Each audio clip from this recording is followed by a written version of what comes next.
Good evening and welcome to another edition of the Just Dani Show. However, this is a special edition. It's the election edition. As you know, every election I vet candidates that are running for office for local city council, Clermont. And just so you are more well informed before you go to the polls. I know a lot of people, my haters out there, like to say that I am malicious and I attack people. That's not what I'm here to do. Again, I am just here to educate the public and vet these candidates so you know what they stand for, what they're about, what their background is, and essentially their character, right? Because nowadays, especially, we need some quality people sitting on really in any elected position, but especially in our local elected positions. I know a lot of people will say that, oh, national elections are more important. I don't even get out to vote because this is an off election, of course. So it's going to be up to the super voters of the city of Clermont, which by definition are people that get out and vote.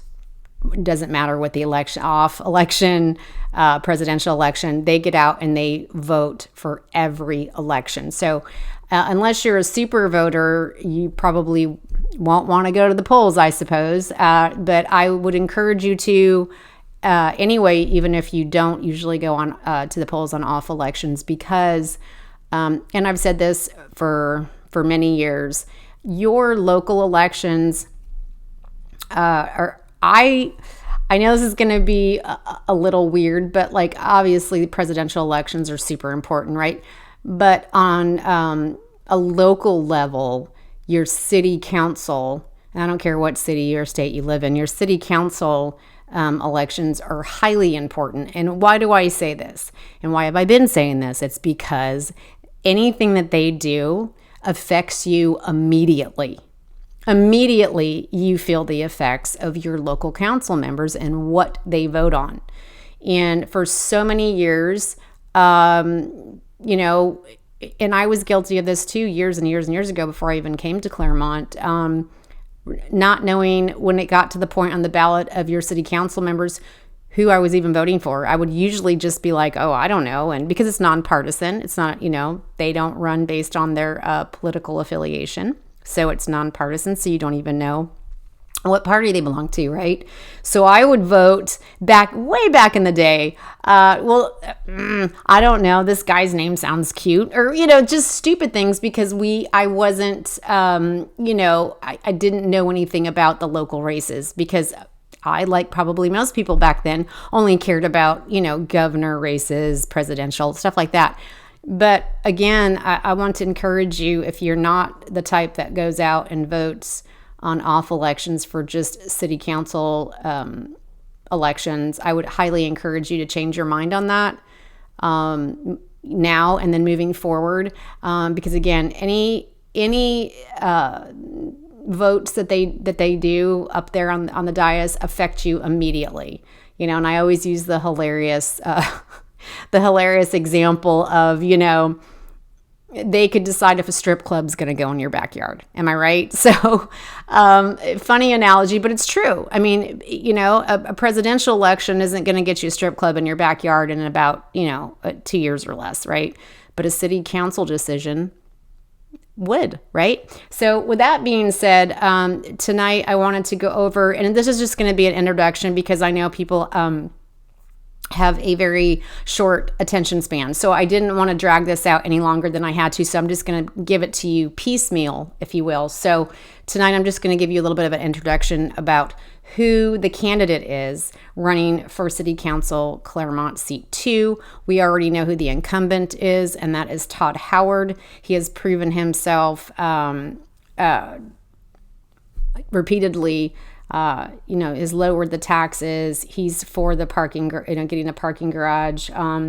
And he's been instrumental in a lot of things that are good for Clermont. So, but this isn't about Tod Howard this evening, because we already know what he's about, what he represents, and what he has done. And again, he has done some great things for Clermont.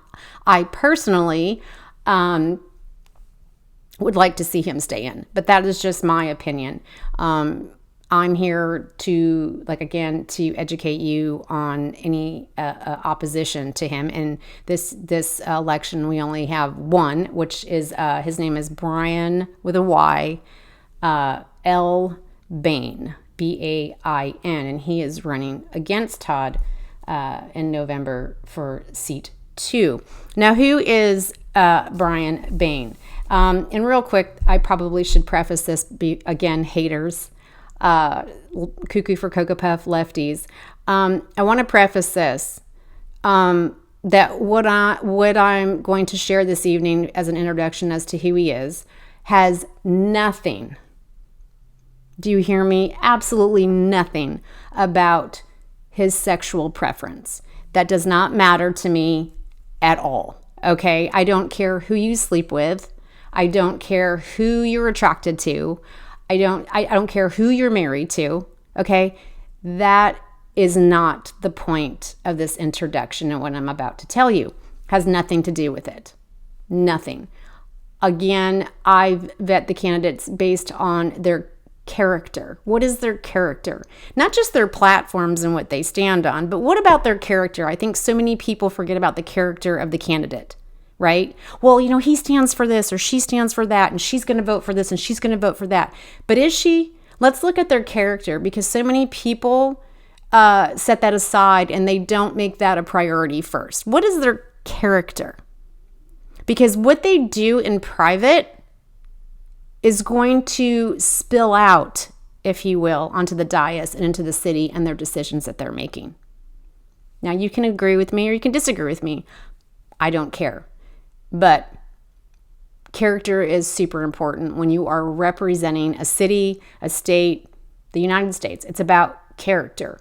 Okay? So I wanted to preface that. I really wanted to preface that, because I know I'd have some haters coming in saying, oh, you're just saying that because he's gay. I don't care.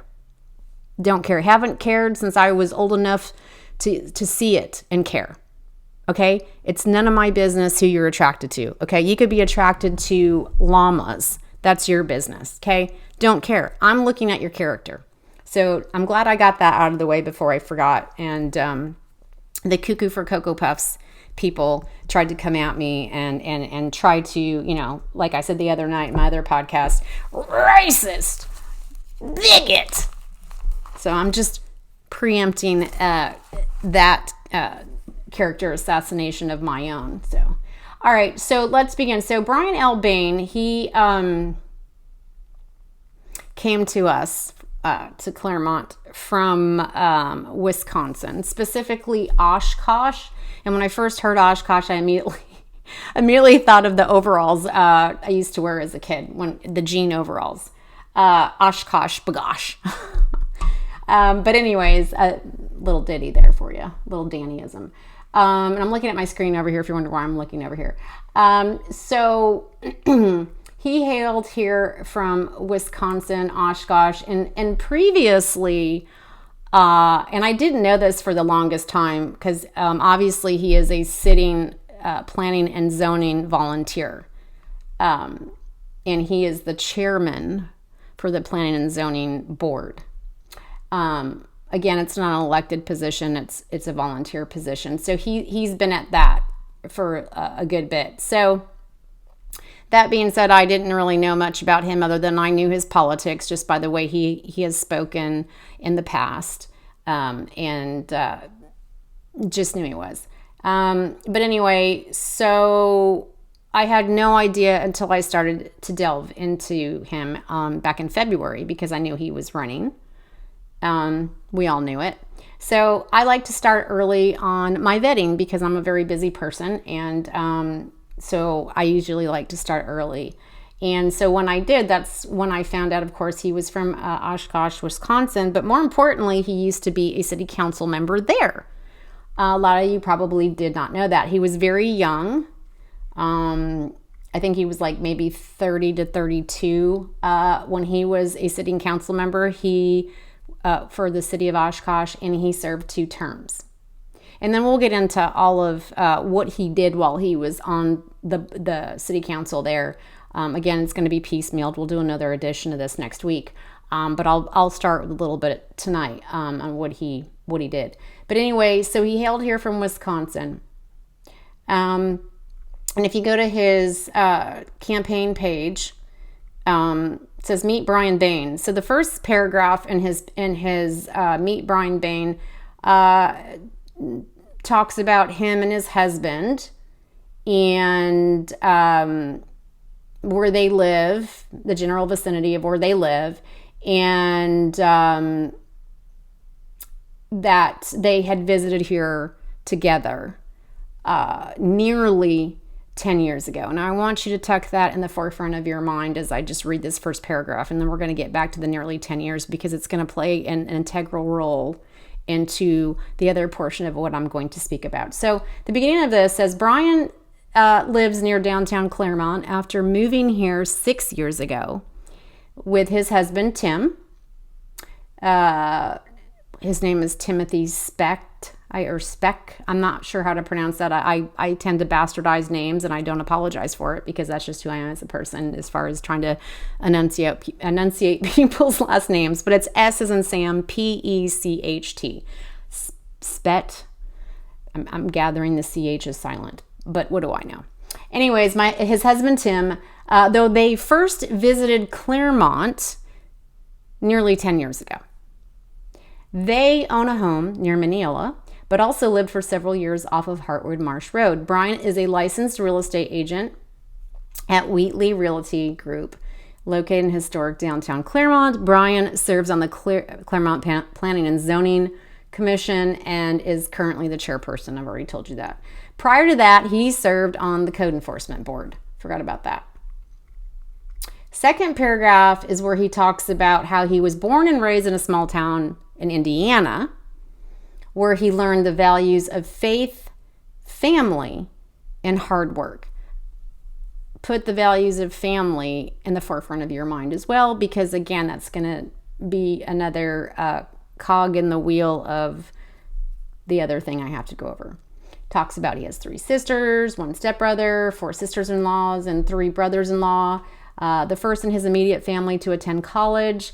Bryan holds a bachelor's degree in criminal justice, which, P.S., by the way, nothing against Bryan, but just, again, my own personal opinion, bachelor's degrees in criminal justice, useless.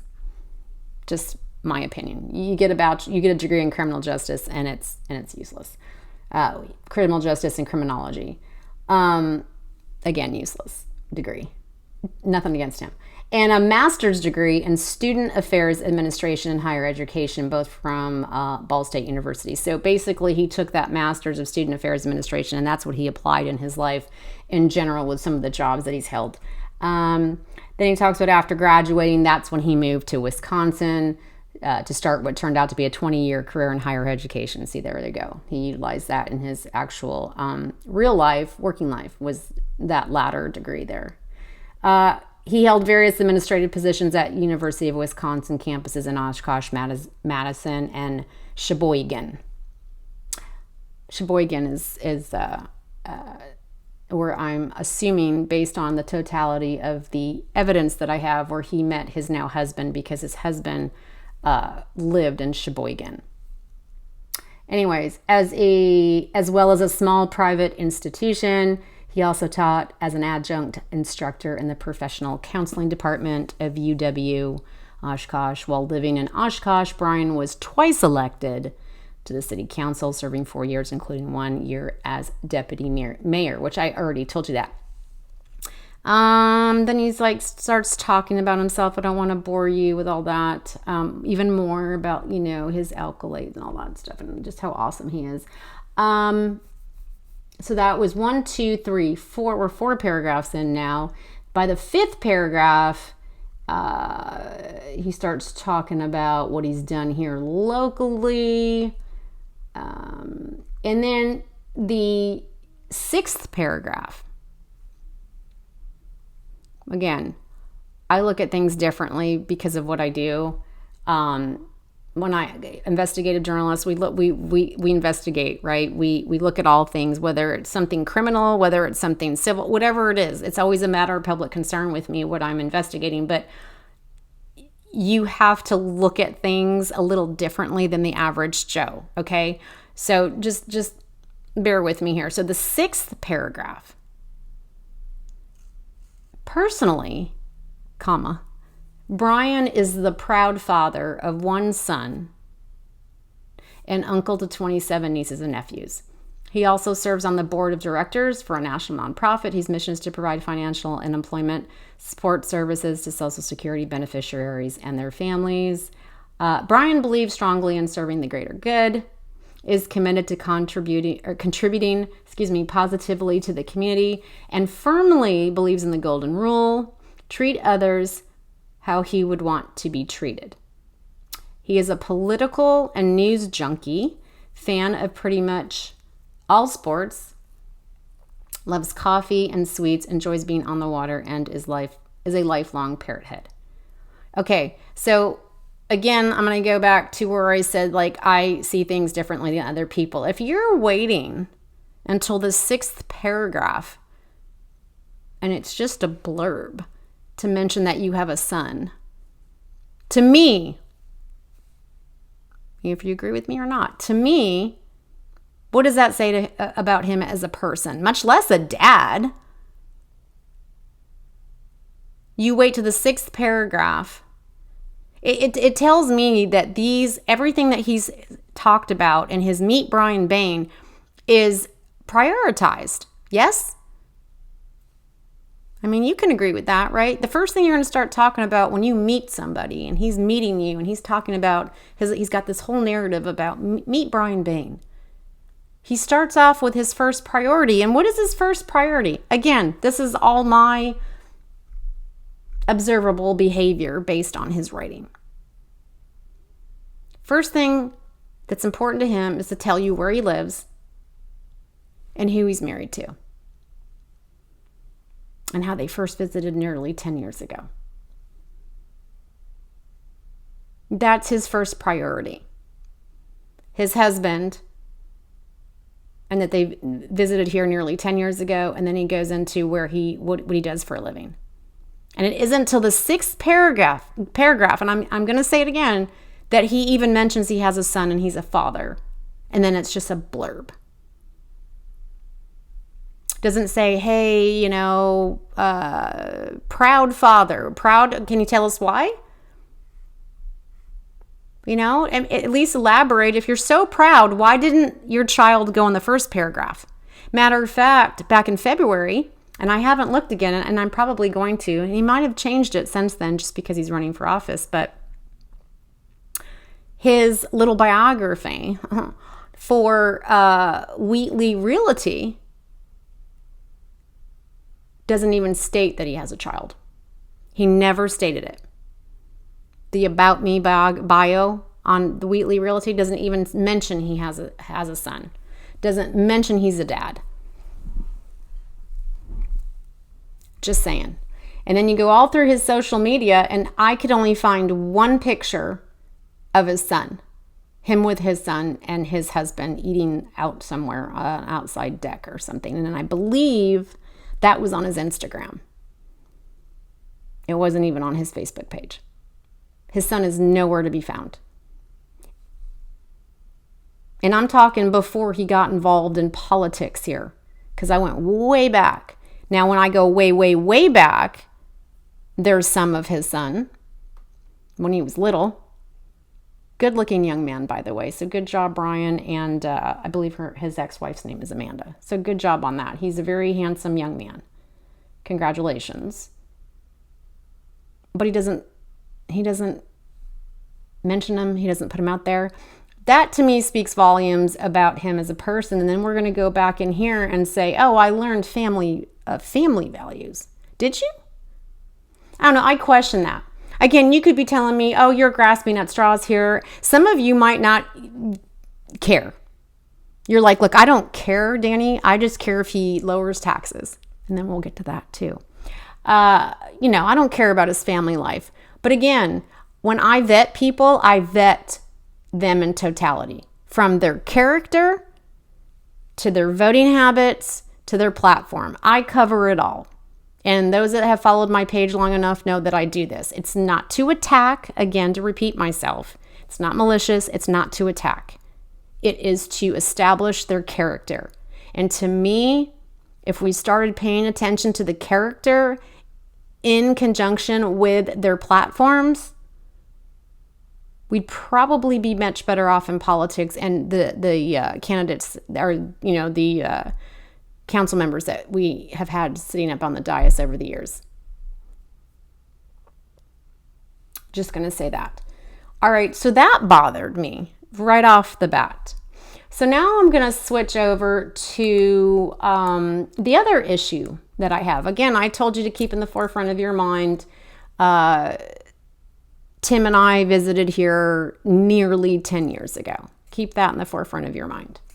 Of course, there's other evidence that they were dating as well that predates this divorce on his Facebook page. Just touting how awesome, this is his boyfriend and whatever. Again, I don't care that it's a man. I don't know how many times I'm going to have to probably say that, because everybody likes to cherry pick my words too and twist them into something they're not. You bigot. I've been called everything under the sun. I don't care. This could, for all intent and purposes, this could be a woman that he's hanging out with while he's married. Don't care. Could be a hamster. I can't believe we're in the day and age where I have to keep repeating myself like that. But just, we live in Clermont, so I have to. But anyway, there's other evidence of like I said, of them being together that predates this divorce. I'm just saying. This was filed on December 13 of 2016. Divorce petitioner was Amanda. Amanda brought the divorce, okay? She filed for divorce against Bryan. And then as we scroll down here and we get to the docket, excuse me, you're going to notice that they both have separate addresses. She lives in Osh Kosh, filing this, and I'm not going to give you the numericals in the street name because I'm assuming, I think she still lives there. But anyway, so she filed it the end of December of 2016. That was her address when she filed it. Then, of course, when you file a divorce, you have to, take that filing and serve it upon the respondent, who in this case would be Bryan. Well, you have to have an address for Mr. Bryan or whoever whoever you're divorcing. You have to have an address, correct? Correct. So his address is in Sheboygan.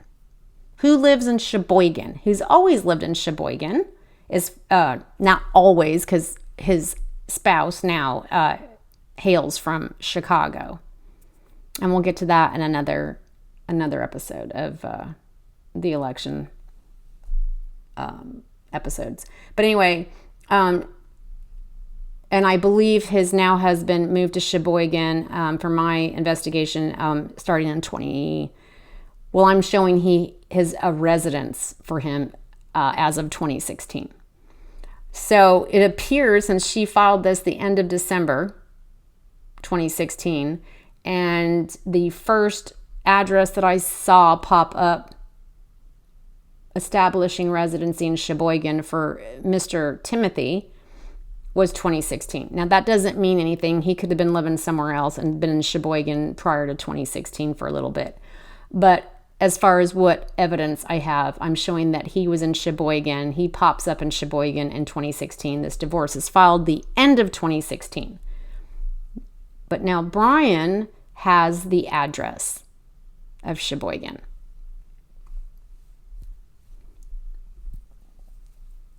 So they're living together. Anyway, so then we're going to move further down on the the actual docket here.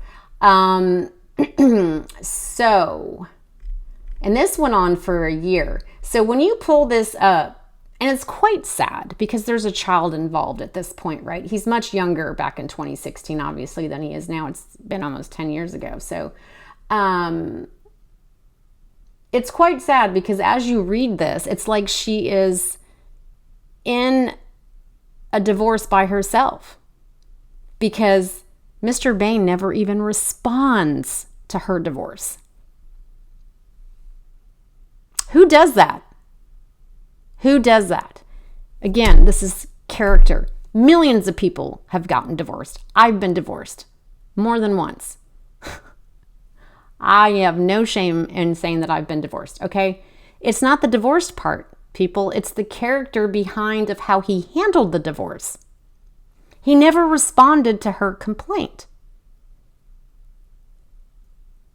When you have a child with somebody, do you not want to respond to the divorce complaint so you can work out a deal to see your child, have visitation at least?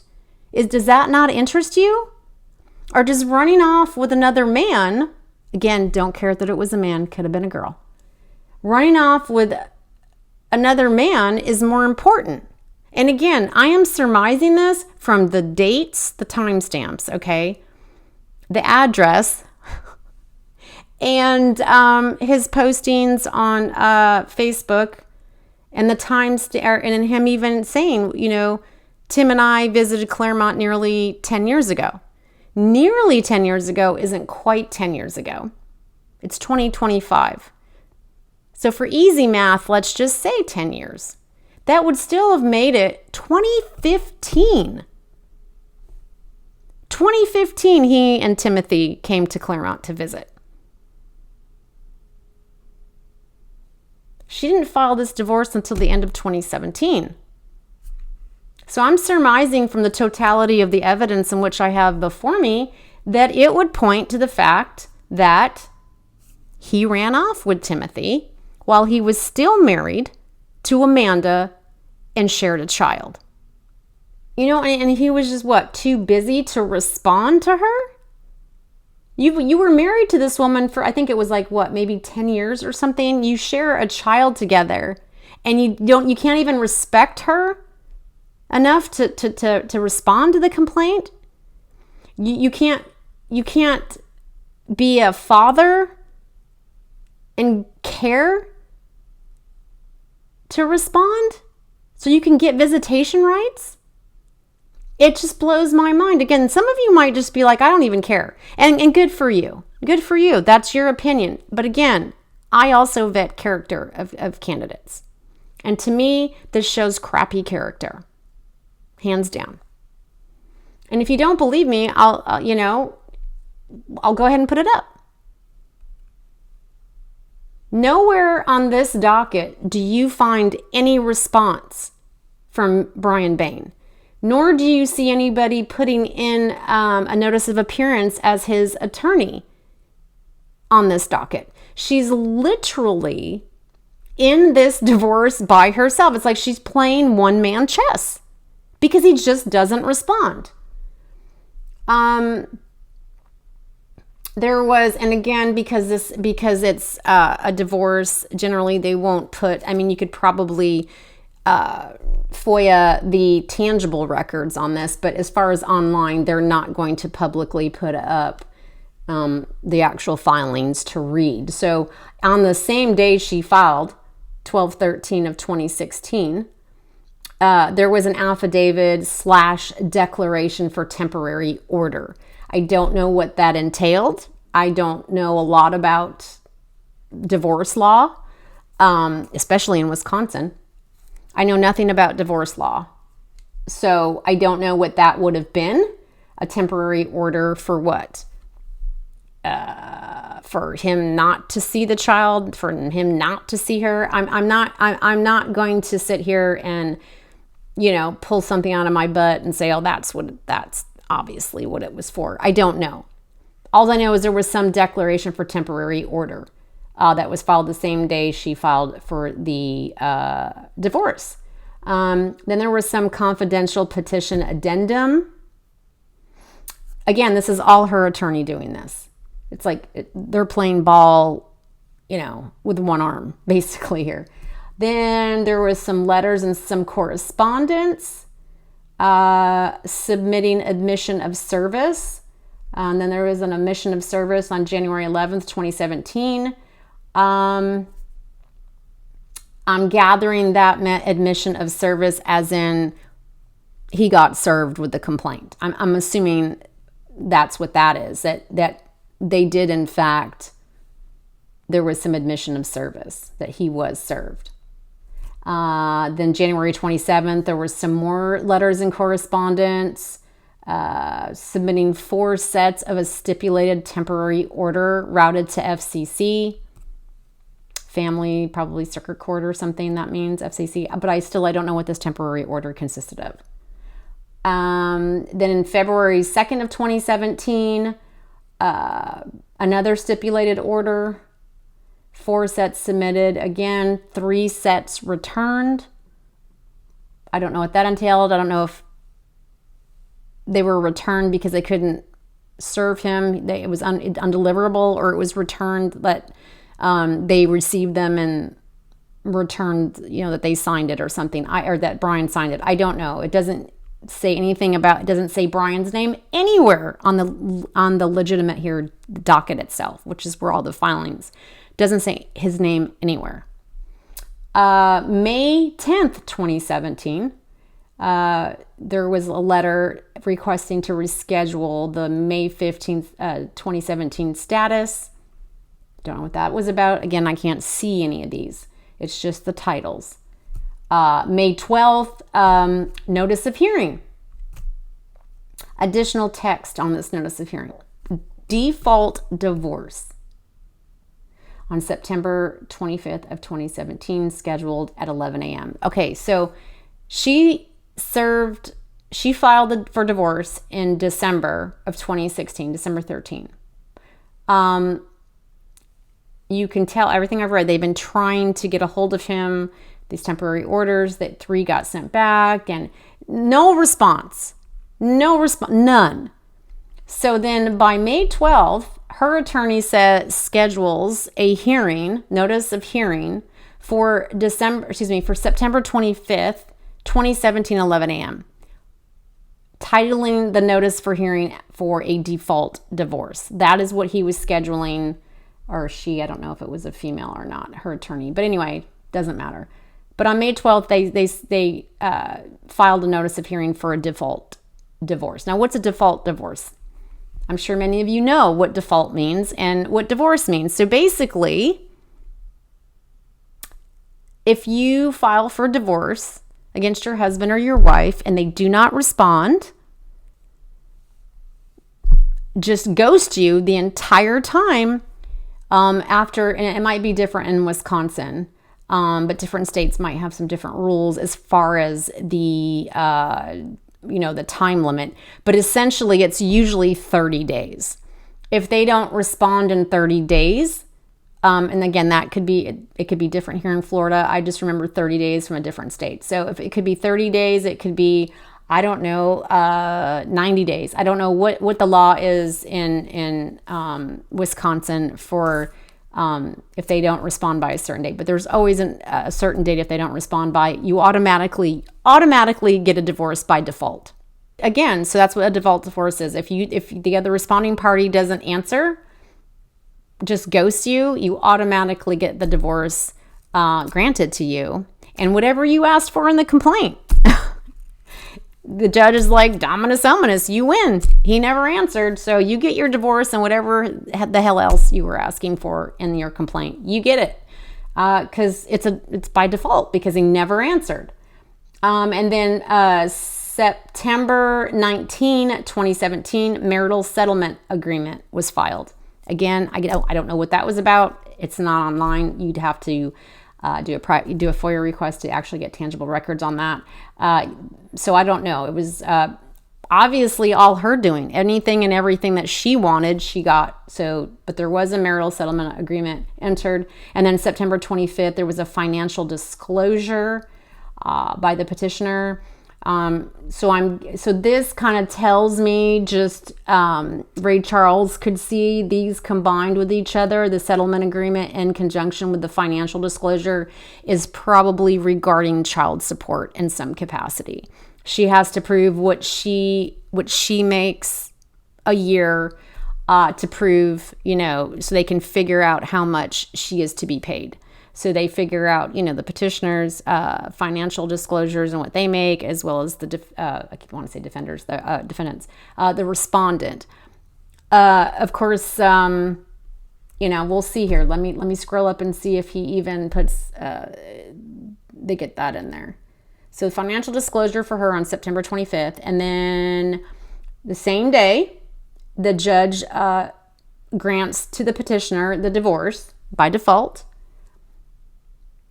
Then, okay, so because she was getting child support, I'm sure, obviously, we can, Ray Charles could see that she was asking for child support. And again, because he ghosted her on this whole thing, she got everything she wanted, inclusive of the child support. So, notably, that is the only time Bryan even and his name isn't in here, but that Bryan remotely responds because, I got to pay her child support. So on October 2nd of 2017, he sends in his financial disclosure, and it doesn't say his name, it doesn't say anything, it just says financial disclosure respondent. Additional text by her attorney per Amanda's attorney on filing on behalf of respondent who was unrepresented at final hearing. And then on October 4th, findings of facts, conclusions of law with judgment. Copies to petitioner, respondent, and CSA. But nonetheless, I gave you the facts here, public record. But nonetheless, on its face, he didn't respond. On its face, from what I'm looking at here, he didn't respond until October 2nd with a financial disclosure because he's like, I have to pay child support. I better give them my financials so they don't, so they can figure out how much I'm going to owe her. So that was that. And I find that very troubling and problematic for a person trying to run for city council. And you're probably like, I still don't see the big deal, Dani. What are you talking about? Okay, again, you have to vet the character. And if this man runs away from responsibility, to his wife, you could have at least responded to the complaint. That's why you get default divorces, because nobody's responding. That is fact. Evidence right here. You know what I mean? You could have responded to your wife, and you could have been there for your kid trying to get visitation. Because on this docket, I mean, there is a marital settlement agreement that I can't read. Like I said, it's just a title. Maybe within the settlement agreement, there was custody stuck in there, couched in there somewhere. I don't know. Usually in Florida, I will see separate filings, like, marital settlement agreement, and then there'll be a separate one for visitation, custody, something like that, right? But I don't know with Wisconsin. So again, to be fair, this marital settlement agreement could have had visitation couched in there, and we don't know. I don't know. But based off public record and what I am looking at, on its face, there was no custody agreement entered. We can surmise from what we are seeing here that there was child support because they did include their financial disclosures. But other than that, we have no idea if there was a custody agreement or visitation. But nonetheless, my point here that I'm trying to make with this tonight is character. If you're going to run away from your wife, and a lot of marriages don't work out, and that's fine, but at least respond, have the audacity to respond to your wife's divorce complaint. You ran off to Sheboygan with your boyfriend And you obviously, there was admission of service. So you got served with a divorce complaint, but you never responded. I know, most people that have children would definitely respond to a divorce because they'd want to make sure that they got to see that kid. Again, I can't tell. I don't know Wisconsin divorce law if within that marital settlement agreement there was some sort of custody thing, but usually it is really specified in the dockets. I know it is in Florida when it comes to child custody agreements, and it's going to be titled different. So, but I don't know.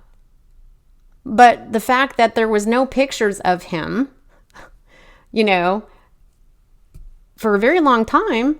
I only saw one, like I said, on Instagram, and he was much older. Maybe I would say maybe he was an Instagram picture I saw, maybe 14, 15, maybe. I don't know.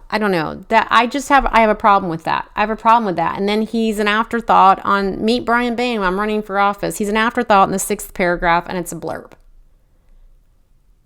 Most parents are like doting parents. They're going to say that. They're going to concede to the fact that they're a parent. First paragraph. Hi, I'm Joe Blow, and I'm married to Jill Blow, and we have 2 beautiful children, Robin and Doofus or whatever, 10 and 9, and blah, blah, blah, blah, blah. But no, he's too busy talking about his husband and the fact that they came to Clermont, visited Clermont for the first time nearly 10 years ago, which again solidifies the fact that they were seeing each other while he was married. And so I don't know. But anyway, I did delve into more of Amanda. She's since been remarried. So, and this is not about Amanda, and she's not running for office. So no reason to put her business out there. But she is remarried. So this kid does have at least a father figure in the home. Whether he's a good guy, I don't know. Or maybe I do know. Moving on though. So that was my main concern tonight for the piecemeal of introduction to Bryan Bain as to who he is. And again, most of you might not care what I just said. Might not bother you. Again, you might be just like, oh, well, as long as he, lowers taxes or votes the right way, I don't really care how he treated his ex-wife and his child. And that's cool. That's cool. But some people do.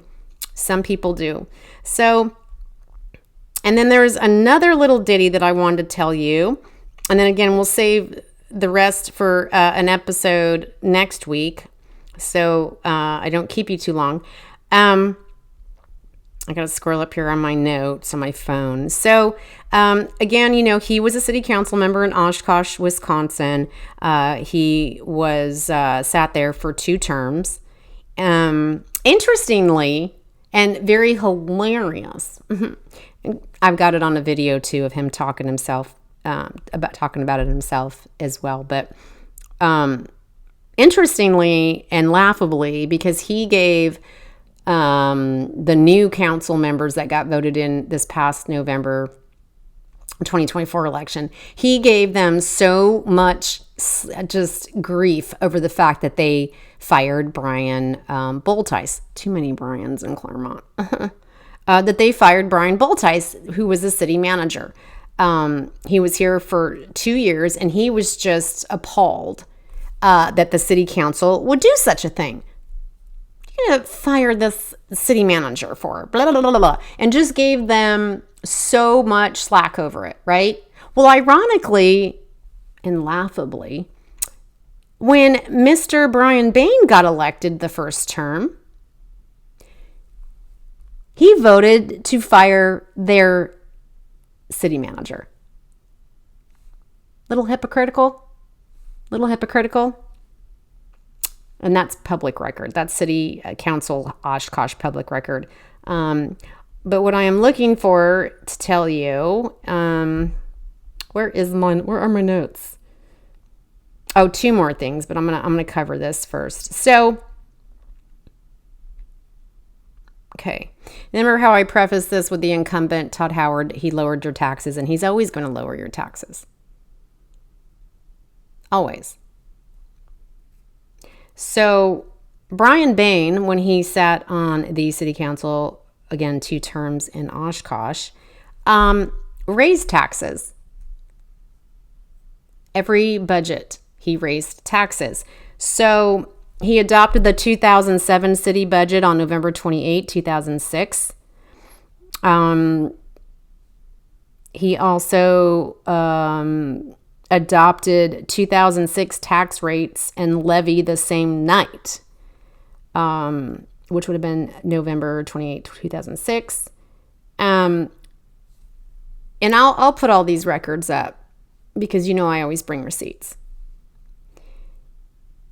But the interesting fact is that when you pull these budgets, and I'll put them out, it shows while he was sitting on council, a year-over-year rate increases on the city and combined tax rate tables, which means he continually voted to raise Osh Kosh's taxes year after year after year after year. This is a guy that's running for city council seat 2 against a man who is the incumbent, again, Tod Howard, who just voted to lower your taxes and will in perpetuity as long as he stays up there. Will always vote to lower your taxes. But Bain, and again, I vet them on their character. I vet them on their past record, especially if they're a previous elected official, which he was. And he was a specific one to a city council, which is what he's running for here. And he consecutively voted to raise Osh Kosh's taxes. Do you want to vote someone in like that? That's going to turn around and raise our taxes? And is going to drink the Kool-Aid that our old city manager, Brian Boltice, was feeding us? That, the sky is falling. The city of Clermont is broke. Councilwoman Strange stated during the budget process that actually we have a huge surplus. If I remember right, and don't quote me because I've been so far removed, well played, because of this slap suit that I'm dealing with. But I want to say, and don't quote me, but I know was it like $4 or $6 million or something we were in surplus? Anybody out there, correct me if I'm wrong, but we had, let's just say, a ton of money in surplus because of that fake, the sky is falling, we're broke, we got to raise taxes from the last council before Todd and Allison and Peterson got in. That would have been Pines, Gonzalez, Murray was still sitting up there. Why you guys keep voting that? Ugh. He was part of that vote. Oh my gosh, had Purvis? I think Purvis voted for it as well. Yes, he was here. He hadn't passed away yet. So thanks to the previous council that raised the taxes, we ended up with this huge surplus. We didn't need to raise the taxes. And this current council that came after them lowered them. But this guy, Bain, running for Todd's seat, and again, I'm basing it off of his past record of what he did as a council member. He raised their taxes year after year. Now, if he wants to claw that back and say, well, and I was young, I was only in my 30s, I didn't know what I was doing, I'm not going to raise Clermont's taxes, should we believe him? Again, this is where the character comes into play. Should we believe him? Why should I believe a man that wouldn't even respond to his wife's divorce complaint? Why would I believe you? Here it is again. Adopted the 2009 city budget and 2008 tax levy rates on November 25th, 2008.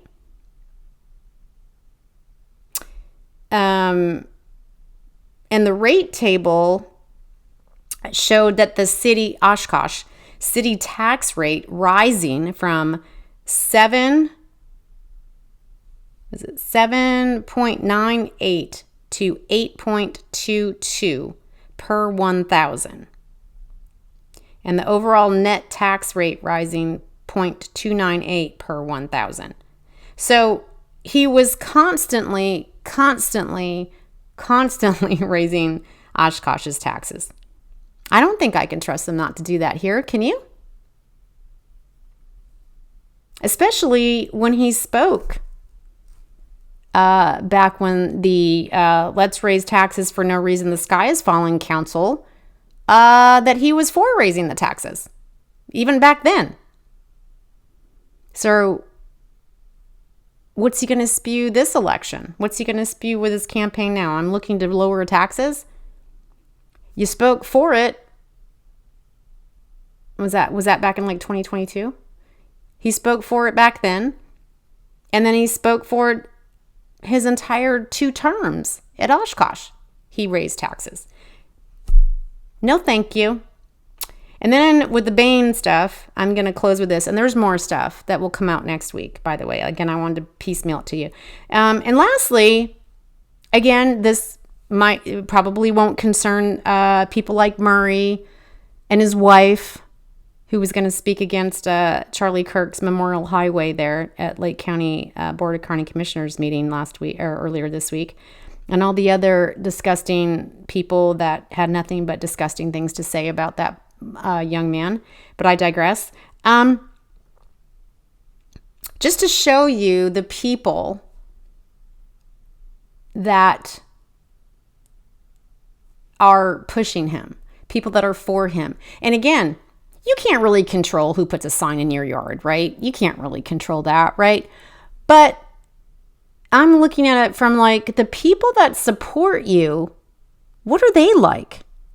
Because generally you attract the people that are like you, right? If you're a crazy left-wing liberal, you're going to have all the crazy left-wing liberals putting signs in their yard. Am I right? Right? You know, I mean, you're definitely not going to have a Republican putting a sign in their yard who's highly Christian or whatever. They're not going to put a sign in their yard for him for many reasons. So yeah, we kind of have to look at the people that are supporting him and their values. Case in point, I'll put this up on the screen. Kay Simpson. I don't know her from Adam's Cat, but I got this sent to me. She reposted she reposted one of his Facebook posts on his for Clermont City Council Facebook page. Yard signs are in. And so she shared it on her page to let people know, hey, you know, obviously Bryan Bain signs are in. Well, if you go a little further down her page, this Kay Simpson, and I'll pop this up. She shares a post from I don't know who this person is, Glenn Holcomb. He could live here. He could live in another state. Who knows? But she says, stealing. And it says here, and this was pertaining to Charlie Kirk because these screenshots were taken that week. Maybe if we wait a little longer, a fuck will fall in my hand and I can give it to you. Then this next one, she shares a post from a page called The Other 98%, which I'm guessing the liberals think that they are 98% and the people with Christian values and beliefs are only 2%. As usual, they're incorrect and they have those ratios inverted. But again, I digress on that. And she shared this quote, he had a family. And then, of course, full stops after each word. So does everyone killed by gun violence. And again, she has a right to her opinion. Again, I don't know who this woman is. Not trying to call her out. This was just sent to me. But, you know, again, freedom of speech. You can hate Charlie Kirk. You can love Charlie Kirk. That's not the point that I'm saying. Again, I am vetting this candidate. So I'm trying to give you all of the information that's out there, from his character to his voting habits, from being a prior city council member to the people that support him. I'm laying it all out there for you. So when you go to the polls, and please do, even though it's an off election like we talked about in the beginning, you can make an educated decision. Okay? Again, not calling this one. I could care less what this woman does or says. I am just trying to point out these are the people that support Bain.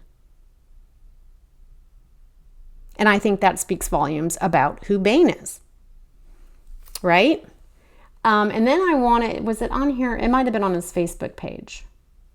Real quick. And then I want to show you guys something before I log off here. Well, I'll get to it in a minute. It's really cool. It has nothing to do with this, but I just wanted to share it.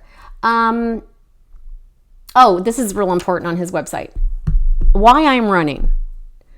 To help create a stronger, more prosperous, and unified Clermont. Unified? I thought the council members that are up there now, and I'm pretty sure he's talking about the conservative ones up there, and we all know who they are. I'm pretty sure unified, if unified means lowering your taxes and being responsible with city funds and trying to help create a parking garage, if that's not supporting unified, because that's helping everybody. The left are the ones that want to divide, and then they want to flip it. It's like they gaslight themselves, really. Is that even possible? I think and they talk themselves into the fact that we're divisive. How are we not unified now based upon what the city council currently is doing? Anyways, we need to hold our leaders accountable to higher standards. Really? Okay, I believe that, but I know who he's talking about. He's not talking about Murray, but Murray is the one that needs to be held to a higher standard. Murray. He's the one up there bashing a pastor that is an interim city manager, while maintaining the fact that, glory be to God, I'm a Christian. Murray is the furthest from a Christian as that beautiful flagpole is to the ground. He's about as close as a Christian as that flagpole over there at the Camping World is to the ground. Because a Christian man is not divisive when it comes to race. Again, everything is about race with Murray. And number two, you wouldn't sit up there and bash a Christian pastor that is is the interim city manager, helping the city out until they can find a city manager, which I think now is Dan Mathis. Again, I've been so far removed, I don't know what's going on with that, just to be transparent. But I've got videos of him, and those videos will come out when Murray runs again. Oh, there'll be a compilation of his attacks, nasty attacks. Malicious attacks. And people might be sitting there, my haters, well, you attack everybody. No, I don't. No, I expose evil, lies, and disgusting people that have to do with a matter of public concern. I don't maliciously just attack people. Especially a pastor publicly while I am serving as mayor in my official capacity. That is gross. So yes, Bain, I agree with you. They must be held at a higher standard, starting with the mayor. We must demand improved communication and engagement. Murray's the only one up there shutting people down from talking because he talks over them. And then he goes on and on and on and on. And when was the last time, Mr. Bain, that someone was told they couldn't speak at a public forum there at the city council meetings? Who was ever turned away and was not able to speak? Communication and engagement. They're always allowed to speak.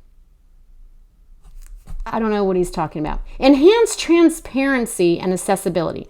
I know your opponent is available 24/7 on his cell phone. He takes calls all day long, even when he shouldn't be, because he has a job. So I don't know, and I'm assuming these statements are about is about the incumbent. Transparency. When have the people up there not been transparent? Here we go with Murray again. For those of you that have followed this page a long time, he wasn't transparent about where a anonymous FOIA request came from. I caught him on video. He was the anonymous FOIA requester trying to get records on his own fellow council members. He's the shady one. He's the one that's not transparent. And when I mean he as in Murray, I mean he as in Murray and his people as far as who also agree with his ideology. I could do a 2-hour podcast on Murray and his disgustingness. So enhanced transparency and accessibility, protection, and responsible use of taxpayers' money. I'm sorry. We don't have responsible use of taxpayers' money? We just cut the fat out of the budget, and then we lowered taxes as well. How is the council members currently that are sitting up there making these current decisions, how are they not being responsible with taxpayers' money? And I'm about to call you out, Mr. Bain, for how you were so transparent with the taxpayers' money. That's next week, Mr. Bain. You know what they say, when you point the finger at somebody, there's 3 fingers pointing back at you. Well, this is exactly what I'm talking about here with Mr. Bain. Because everything he's saying here, he's done. Again, public record as a sitting council member. And again, we'll go over that next week. And increased trustworthiness in city government. I'm sorry, honey, there'll never be trustworthiness in city government or national government or any other kind of government. Unfortunately, it's been like that for decades. You cannot trust the government. It's hard. You can't. Now, there are some good ones, but there are more bad apples and bad players in government than there are good ones. And they, unfortunately, outshine the good ones. He did say, to be fair, increased trustworthiness. I'm pretty sure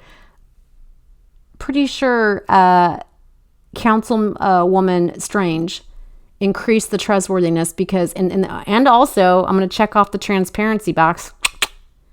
Oh, and accessibility. Because she put a system in place where you can view the budget online. You just come to the city hall and you can see everything. So I don't know what he's talking about here. He's either gaslighting himself or he lives in a world of cuckoos. So anyways, we need less showmanship. Really, who's at the dais showing out and showing his ass? That would be Murray. I don't know where showmanship is coming from. The only one that does that is Murray. He goes off on his diatribes and his character assassinations, specifically toward Rick Van Wagner, a pastor. Sometimes it's at Tod Howard, and sometimes it's against Allison Strange, the councilwoman.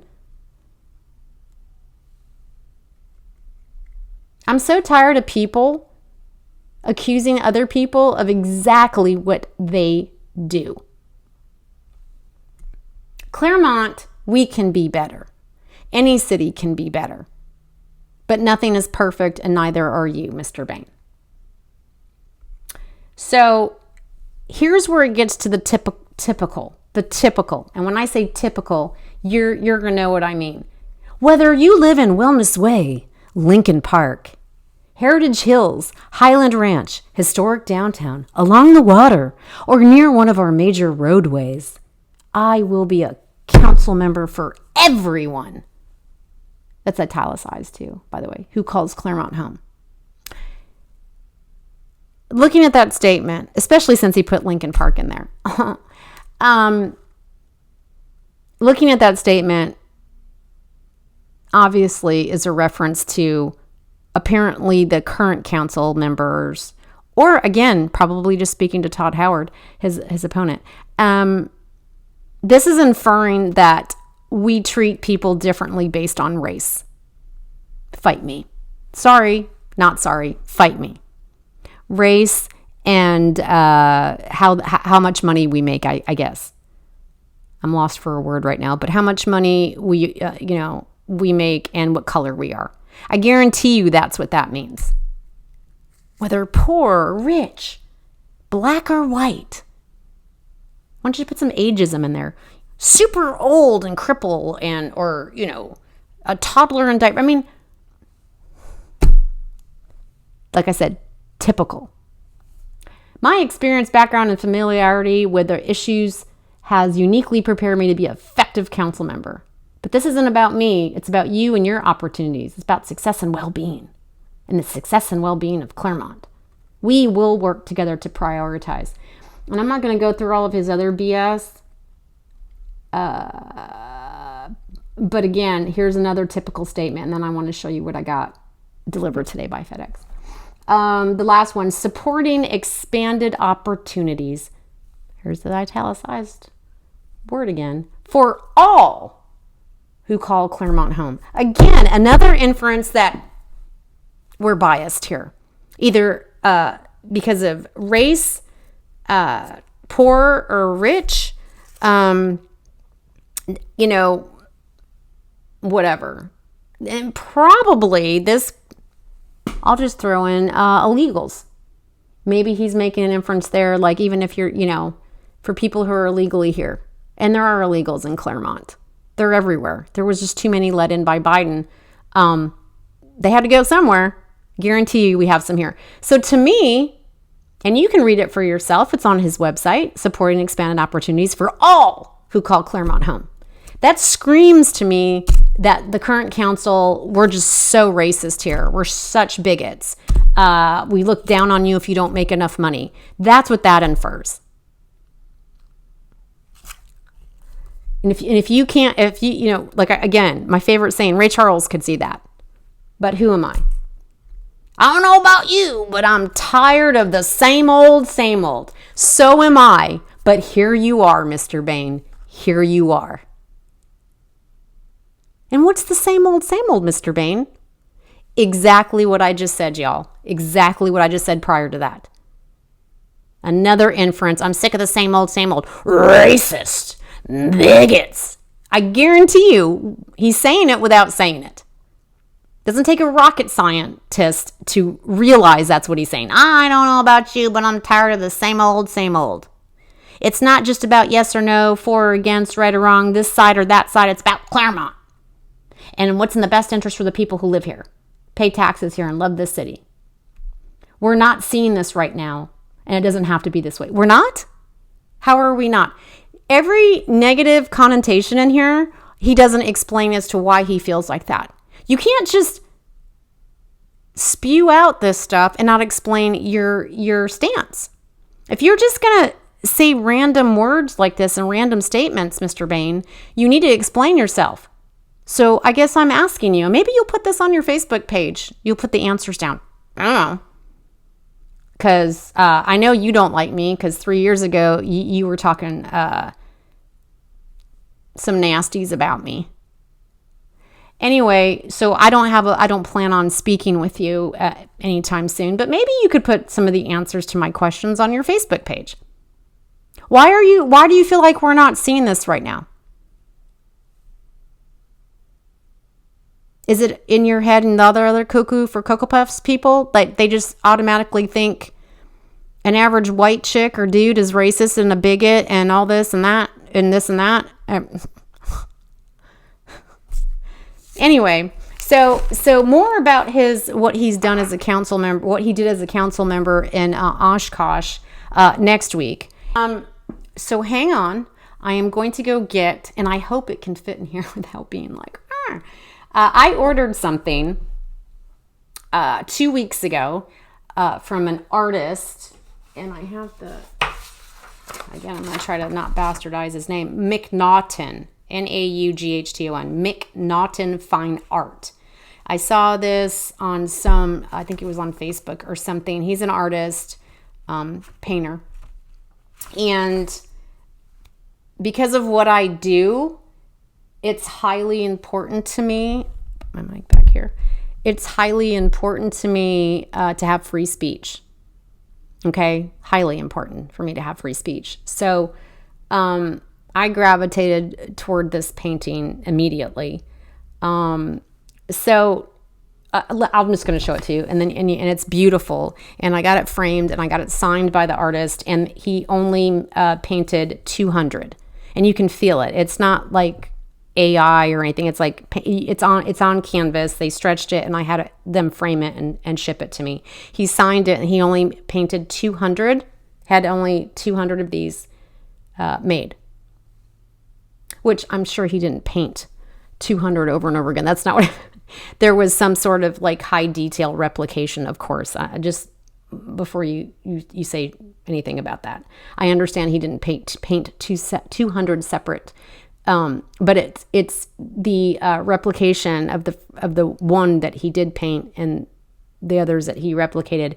It's high quality. It's you can feel it on my canvas, like the paint. It's like crazy how awesome this is. And there was only 200, and he numbered it and he signed mine and everybody else's that ordered. But I was number 97 out of 200, and I'm so excited to show it to you. So hang on, let me get up and I'm gonna go show it to you. Be right back. Isn't this just gorgeous? And what size is this? Let me see. 16 by 24, signed and numbered. And again, I bastardized words. Gicklee, Giclee canvas. Again, there was only 200 made. It's called Speak the Truth, Unleashing the Untamed Spirit of Freedom.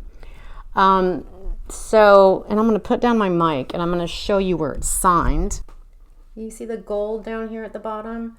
You probably can't really make out that it's 97/200, and McNaughton signed it. Isn't that gorgeous? As you can see, these are our founding fathers. Obviously. And then do you recognize anybody, our freedom of speech folks? First and foremost, you see Tucker Carlson. This is Tucker Carlson. Of course, you're going to see, and my camera does everything backwards, so I'm going the wrong way with my finger. I apologize. There's Trump, Rush Limbaugh. I always have a brain fart with him. I'm going to get on my phone real quick, and I'm going to tell you everybody in here. And this, again, my camera does everything backwards, so I don't know which way I'm going here. This little head right here that you see, that's Dan Bongino. Now, some of these people I don't particularly like, but that doesn't make a difference, right? It's just these people that all want to do freedom of speech and speak the truth. Again, it's unspoken truth. Laura Ingraham. But most importantly, and I probably am assuming you've already seen who this is, there's Charlie Kirk and the way back. And he's reaching out his hand to the founding fathers. And there's what's his name? Dinesh D'Souza right next to him. And supposedly, I read the list earlier, and I believe Ben Shapiro's in here somewhere too. But anyways, I'll let you know. I'm gonna read through who's all in here. So I'm gonna go ahead and bring up the website here, and just if anyone's interested in purchasing one of these, I don't know if there's any left. Doesn't necessarily mean that I just got the 97th one out of 200, but there could be other ones still left. Let me visit the website here.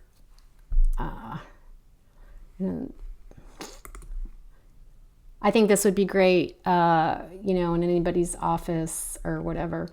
And there's actually a full download PDF file available if you go on the website, and he's got every person with a little number on their face, and then there's an identification key. So there's Bill O'Reilly, Brian Kilmeade is in here somewhere, Dana Perino, not my favorite, Dana Loesch, Matt Walsh, Ben Shapiro, Steve Bannon, Eric Bolling, Janine Pirro, Alex Jones is in here somewhere. Oh, Glenn Beck. That was the one I always get a brain fart. That's sitting next to Trump and over there by Rush Limbaugh.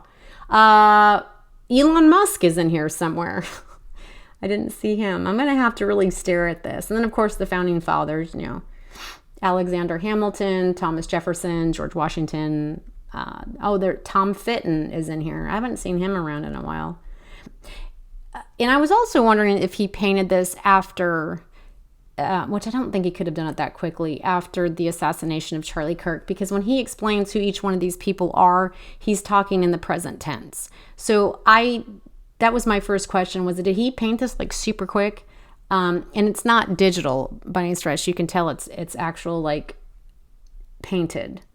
Again, a very good replica of the painted version, but it definitely is not AI or anything like that. So that was my first question. So I wondered if he did it after the fact, but it doesn't seem like he did, because he didn't make mention that he did it in, to memorialize Kirk. And he speaks about each person in this painting in the present tense. So I think this has been around. Again, it's johnmcnaughton.com. He has all sorts of different artwork on there that you can order and that he will sign and stuff like that. So anyway, with that being said, I'm going to come at you next week. I don't know what day, because I get really busy with other things that I got going on that I'm doing. So I can't say exactly what day, but it will be next week sometime. I will come back with the second half of Who's Bryan Bain?